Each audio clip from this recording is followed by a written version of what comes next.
You need to locate your waistband piece. You should have already cut this using the blue template in class, or look at the dimensions on the pattern information to find out what size of a rectangle that you need to cut based on your size of shirt that you cut out. You want to make sure that the stretch of the fabric, or the maximum stretch, is going across the longest part of the band, and that the height of the band is your least amount of stretch. What you're going to do is you're going to take the two short ends. So you're going to lay these right sides together. We're going to match up those short ends, and then you're going to go in and either do a 1/2 inch seam or serge the end where they are serged together so that you're making one continuous loop. So now it's secure on one end, and it is one continuous loop. Next, you will iron the fabric folded in half so that the wrong sides are touching and your right side is out. This is exactly the same way you pressed your neckband when you were making it. It's just a lot larger version. So we'll fold it in half like that, where your raw edges are touching and the right sides are together.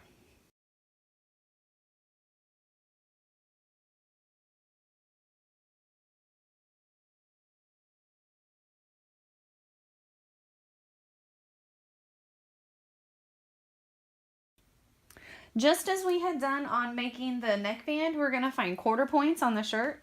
I'm going to mark the front center point with a pin, and I'm going to mark the back center point also with a pin. Then I've got my two side seams that will be my other 2 of the 4 quarter points.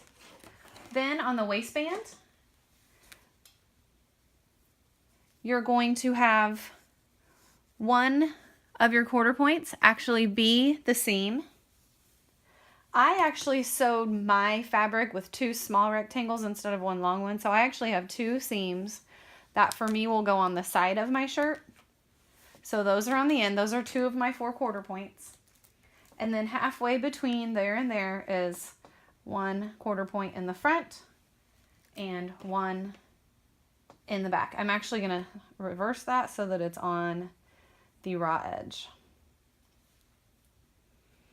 So front and back middle. Okay, so I have 4 quarter points here, 4 quarter points there, and we are ready to then match them up. To match up the quarter points, I'm going to open up the waistband. I'm going to slide the shirt. The shirt is right side out right now. That's how you want it to be, because you want to pin right sides together. All right, so I'm going to start here at my center front of my shirt. I'm going to match up those 2 quarter points. I'm going to take 1 pin out and replace it so that it now secures all 3 of the layers. So it's going through both layers of the waistband and it's going through the shirt. Then I'm going to come over here to the side of my shirt and match that up with the side seam of the waistband and put a pin in there. Then I will match up the shirt back center to the back center of the waistband. And then I will put in another pin right here where the side seam of the shirt meets the side of the waistband piece. Next, I'm going to select one area. So between 2 sets of pins, I'm going to pull it flat. This would be really a good time to find a partner to work with. If you find a partner, they can actually take hold of those 2 pins at the quarter points, pull tight for you, and then that would leave both of your hands free to go in and really neatly pin that entire section so that you don't have any lumps or bumps or gaps in the area where it's not smooth. I don't have a partner, so I'm going to have to do mine on my own. So I'm just going to make sure that it is laying flat, and also that I am pinning along the raw edge of all 3 layers. 2 layers of waistband and then 1 layer of t-shirt. Okay, so we want to make sure that this one area of the shirt lays really nice and flat. And if we do this right, then all the way around we should have the waistband lay really nicely. Okay, so we'll repeat that same process between quarter points for the other 3 sets of quarter points until we are all pinned in place.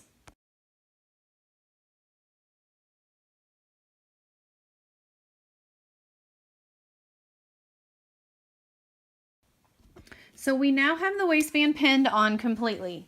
If yours does not look this nice, this one actually went on really, really well. You might think back to when you were fitting your shirt.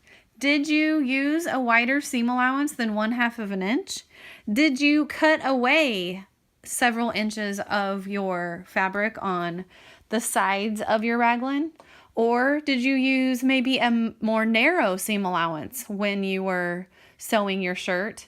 That could all impact the fit of your waistband. So it is possible that after you start pinning it on, you find that your waistband is either too big or too small based on how you ended up finishing the top of your shirt.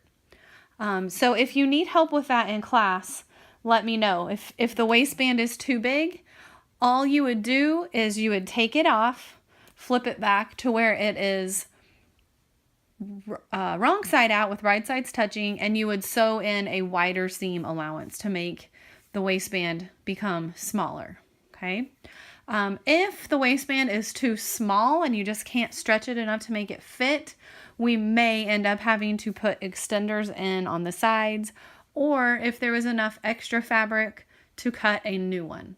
But you would want to discuss that with me in class. So now we are ready to attach that. You are going to attach that by machine first and then serge. Just as we had done when attaching the neckband, we are going to turn our stitch selector to a 4, which is that lightning bolt looking stitch. It's going to allow for some stretch across the waistband. So even though we're going to be serging over this, we do want the waistband to be able to stretch with that lightning bolt stitch. It allows it to have a little bit of elasticity without snapping the threads. So basically we're just going to stitch all the way around. Just like we did on the neckband, we're going to use the edge of our presser foot as the seam allowance. By the way, you can increase your stitch length to a 3 or a 3.5 since this is going to be serged over. It doesn't need to be too small of a stitch length.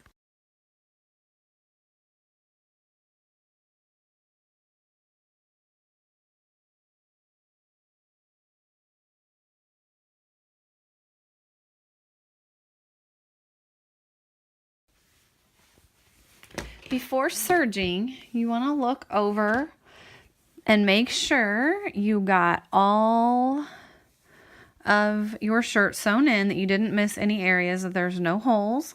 So you'll look inside like that first, and then you're going to flip the waistband over, and you're just going to look it over to see that there's no holes, no areas that you skipped, or gaps in stitching. Then you'll flip it back just like it was when you sewed it, and you're going to go back over and serge. Now, just like we've done in the past, you have to be extremely careful when you're serging. You're going to line your lightning bolt stitch up with a line on the presser foot. You are only finishing this edge over here, and make sure that all the area on the left side of the seam stays out of the way of the blade and out of the way of the presser foot. Otherwise, your almost finished shirt could end up having a big cut in it down at the bottom that we would not be able to repair. So you have to be extremely careful.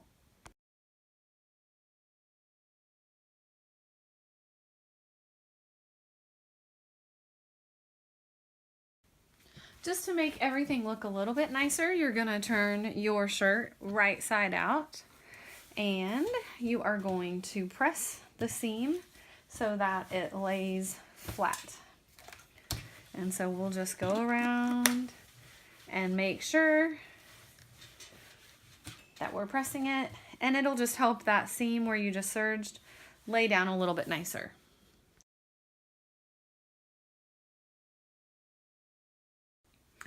For the cuff, you have to cut 2 of the rectangles according to the size on your pattern instructions, and you want to make sure that the shorter edge, the height of the cuff, is the area that is not as stretchy, and your maximum stretch goes by the width, which would be the larger number on the pattern instruction. So it's going to be more stretchy going across the long side of the rectangle. What you're going to do is you're going to fold the rectangle in half across the width. So here's the width, the longest side, the stretchy side.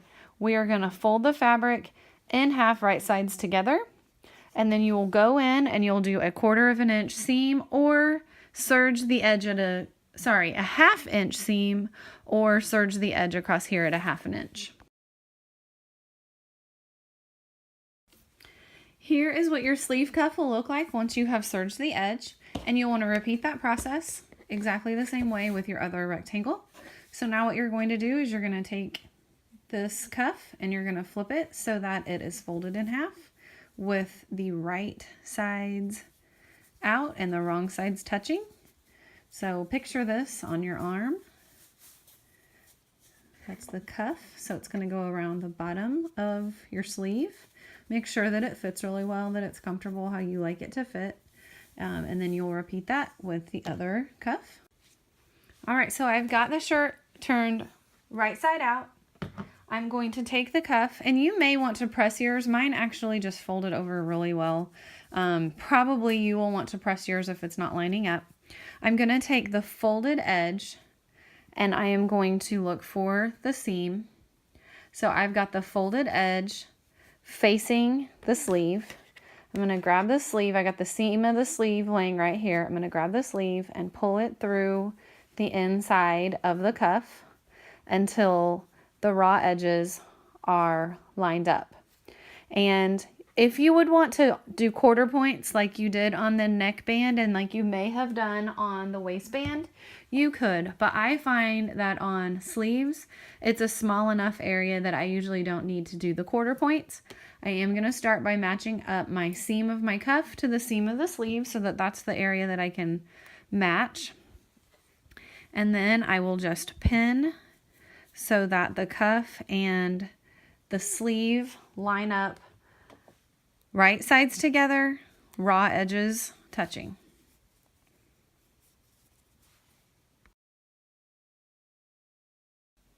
When you have finished pinning the cuff on, this is what you should see. Just a reminder, double check. You've got your shirt right side out. You've got the cuff slid over it, the folded edges up here, and I have all of my raw edges. The 2 raw edges of the folded cuff and the raw edge of the sleeve all touching, and then you've pinned, it's still open. So when you sew it, you are going to sew it open so that we're just attaching the cuff in a circular manner. You are going to use the stitch 4, increase your stitch length to a 3.5. That's that lightning bolt stitch that will allow your cuff to continue to stretch. If you did a straight stitch across here, when you try to put the sleeve on, then the cuff won't stretch anymore, and so it'll be hard to get your hand through it. So you want to make sure you're using a stretchy stitch. We will stitch and then we will serge.